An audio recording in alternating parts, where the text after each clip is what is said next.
Hello everyone. So once again welcome to SSC Telugu YouTube channel.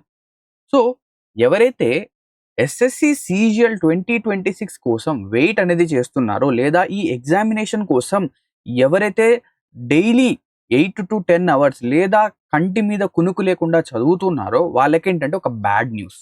ఏంటి ఆ bad news అంటే, so నేను bad న్యూసే అంటున్నాను, గుడ్ న్యూస్ అనడం లేదు. ఓకేనా? సో ఇది బ్యాడ్ న్యూస్. ఏంటి ఆ బ్యాడ్ న్యూస్ అంటే మన సీజీఎల్ 2026 అనేది కొద్దిగా డిలే అయ్యే ఛాన్సెస్ అనేవి ఉన్నాయి. ఎందుకు అలాగా చెప్తున్నాను? అసలు బ్యాడ్ న్యూస్ అని చెప్పేసి నేను ఎందుకు అంటున్నాను? సో ఎవరైతే సిన్సియర్‌గా ప్రిపేర్ అవుతారో వాళ్ళు వాళ్ళ యొక్క టార్గెట్ అనేది సెట్ చేసుకుంటారు. సో ఈ డేట్ లోపల లేదా ఈ మంత్ లోపల నేను ఈ టార్గెట్ మొత్తం కంప్లీట్ చేయాలి. ఈ మంత్ లోపల నేనేంటంటే నా యొక్క ప్రిపరేషన్ ఫుల్ ఫ్లెడ్జ్‌గా చేయాలి. నేను ఈ మంత్ లోపల ఈ డేట్ లోపల ఇన్ని మాక్ టెస్ట్ అనేవి రాయాలి. సో అది 30 కానివ్వండి, 50 కానివ్వండి, నా యొక్క స్కోర్ అనేది నెమ్మదిగా నేను ఇంప్రూవ్ చేసుకుంటూ వెళ్ళాలి అని చెప్పేసి వాళ్ళు టార్గెట్స్ అనేవి పెట్టుకుంటారు. కానీ ఎప్పుడైతే ఇలా డేట్ అనేది షిఫ్ట్ అవుతుందో, డిలే అవుతుందో వాళ్ళకేమవుతుందంటే ఇంకా ఆ డెడికేషన్‌తో చదవడానికి ఏంటంటే ఇంట్రెస్ట్ అనేది రాదు. సో దీనివల్ల ఏమవుతుందంటే కాంపిటీషన్ తగ్గుతుందా? పెరుగుతుందా? అంటే మనం ఏది చెప్పలేం. బట్ ఒక జనరల్ పర్స్పెక్టివ్, యావరేజ్ పర్స్పెక్టివ్‌తో గనక మనం ఆలోచిస్తే ఎప్పుడైనా కానివ్వండి ఒక ఎగ్జామినేషన్ గనక డిలే అయితే ఏమవుతుంది? ప్రిపేర్ అవ్వడానికి ఎక్కువ టైం అనేది దొరుకుతుంది. సో వాళ్ళేం చేస్తారు? 1 ఆర్ 2 డేస్ బాధపడినా కూడా, అంటే సిన్సియర్‌గా ప్రిపేర్ అయ్యేవాళ్ళు 1 ఆర్ 2 డేస్ బాధపడినా కూడా మళ్ళీ వాళ్ళేంటంటే వాళ్ళ యొక్క ప్రిపరేషన్‌లో ముందుకెళ్ళిపోతారు. అదే విధంగా ఎవరైతే ఇంతవరకు లైట్‌గా తీసుకొనున్నారో, అంటే ఏముందిలే ఎగ్జామినేషన్ ఇంకా టైం ఉందిలే, చదువుదాంలే అని చెప్పేసి అనుకుంటుంటారు. వాళ్ళకి ఇప్పుడు రియలైజేషన్ అవుతుంది. ఓకే. ఎగ్జామినేషన్ అనేది డిలే అయింది. బహుశా నా కోసమే ఈ ఎగ్జామినేషన్ అనేది డిలే అయిందేమో. నేను ఇప్పటి నుంచి ప్రిపేర్ అవుతాను.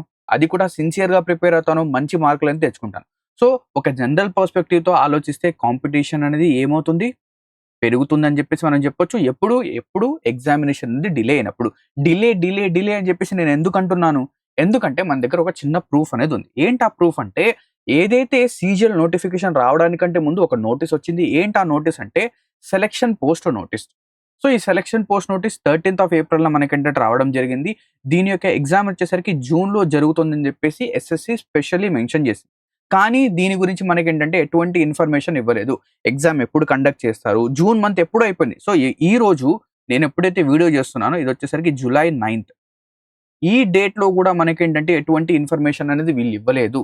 అంటే బహుశా కొద్దిగా డిలే అనేది మనం చూడొచ్చు. సో బేసికల్లీ నోటీస్ ఏదైతే ముందొచ్చిందో ఆ ఎగ్జామ్ ముందు జరగాలి. దాని తర్వాత సీజీఎల్ జరగాలి. So first selection post exam జరుగుతుంది.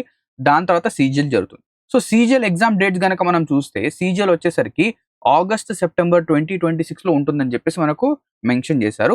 సో అదే విధంగా జరుగుతుందని చెప్పేసి మనం ఏం చేయాలి?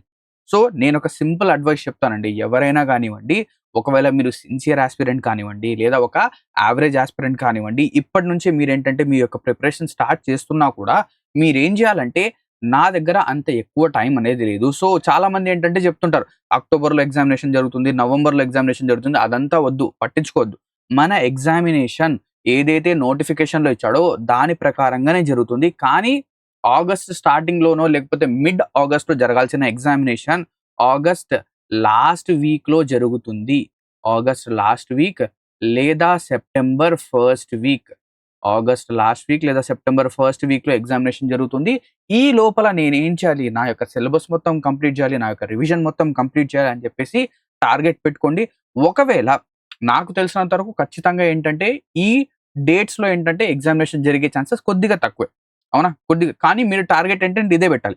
దీని తర్వాత ఎంతైతే మీకు టైం దొరుకుతుందో, సపోజ్ ఎగ్జామినేషన్ వచ్చేసరికి సెప్టెంబర్ 10థ్‌న జరిగింది. సో మీకొక 10 డేసో లేకపోతే లెట్ అస్ సపోజ్ 12 డేస్, 12 రోజులు ఎక్స్‌ట్రా టైం అనేది మీకు దొరికింది. మీరేదైతే అనుకున్నారో దానికంటే 12 డేస్ ఎక్స్‌ట్రా దొరికింది. సో ఈ 12 డేస్ మీరు ఏం చేయాలి? ఈ 12 రోజులు మీరేదైతే ఒక పర్టిక్యులర్ టాపిక్ కానివ్వండి, పర్టిక్యులర్ సెక్షన్‌లో తక్కువ మార్కులొస్తున్నాయో దానిపైన ఫోకస్ చేయొచ్చు. లేదా ఈ 12 డేస్ ప్రతిరోజు 2 మార్క్స్ అనేవి రాయొచ్చు. అంటే 24 మార్క్స్ అనేవి మీరు రాయొచ్చు. 24 మార్క్స్ ఏంటంటే మీరు రాయొచ్చు. సో నా సజెషన్ ఎప్పుడు కూడా నేనేం చెప్తానంటే, డిలే అవుతుందని చెప్పేసి మీరు మీ మైండ్‌లో పెట్టుకోవద్దు. ఎగ్జామినేషన్ ఆ టైంకే జరుగుతుంది అని చెప్పేసి అనుకోండి. అండ్ ఎగ్జామినేషన్‌కి అలాగే ప్రిపేర్ అవ్వండి. దానికంటే ఎక్స్‌ట్రా అడిషనల్ టైం దొరికితే అది మీ మంచి కోసమే. మీరేం చేయొచ్చు? ఎక్స్‌ట్రాగా మార్క్స్ అనేవి రాయొచ్చు. ఎక్స్‌ట్రాగా మీరేంటంటే ఇంప్రూవ్ అనేది చేయొచ్చు. ఓకేనా? సో ఇది ఈ వీడియోలో ఒక చిన్న ఇన్ఫర్మేషన్. ఎవరైతే కన్‌ఫ్యూజ్ అవుతున్నారో సో, ఇక ఆ కన్‌ఫ్యూజన్ అనేది వదిలేయండి. డెడికేటెడ్‌గా ప్రిపేర్ అవ్వండి. ఎవరైతే, ఎవరైతే ఈ వీడియో చూస్తున్నారో ఇంతవరకు సీజీఎల్‌కి ప్రిపరేషన్ అనేది స్టార్ట్ చేయలేదో ఇది మీకోసమే. డిలే అయింది ఎగ్జామినేషన్ మీకోసమే. ఇప్పుడైనా సిన్సియర్‌గా ప్రిపరేషన్ అనేది స్టార్ట్ చేయండి. మీరు ఏ పర్టిక్యులర్ సెక్షన్‌లో వీక్‌గా ఉన్నారు? ఎక్కడ మీ యొక్క మార్క్స్ అనేవి తగ్గుతున్నాయి? మీ స్కోర్ 100 దగ్గరే ఇరుక్కుందా? ఎందుకు ఇరుక్కుంది? సో, ఆ 100 దగ్గరే ఎందుకు కొట్టుమిట్లాడుతోంది? దాన్ని ఇంక్రీజ్ చేయడానికి ట్రై చేయండి. ఓకేనా? సో, ఇక్కడితో ఈ వీడియో అనేది ఎండ్ అవుతుంది. మీకు ఎటువంటి డౌట్స్ ఉన్నా కూడా కింద కామెంట్ సెక్షన్‌లో మీరు మమ్మల్ని అడగొచ్చు. లేదా మా యొక్క అప్లికేషన్ తెలుగు ఎగ్జామ్ ప్రెప్ అది డౌన్‌లోడ్ చేసి అక్కడ చాట్ ఆప్షన్ ఉంటుంది. అక్కడి నుంచైనా మీ యొక్క డౌట్స్ అనేవి అడగొచ్చు. Thank you very much. Have a great day ahead. All the best for your upcoming SSC CGL 2026 examination.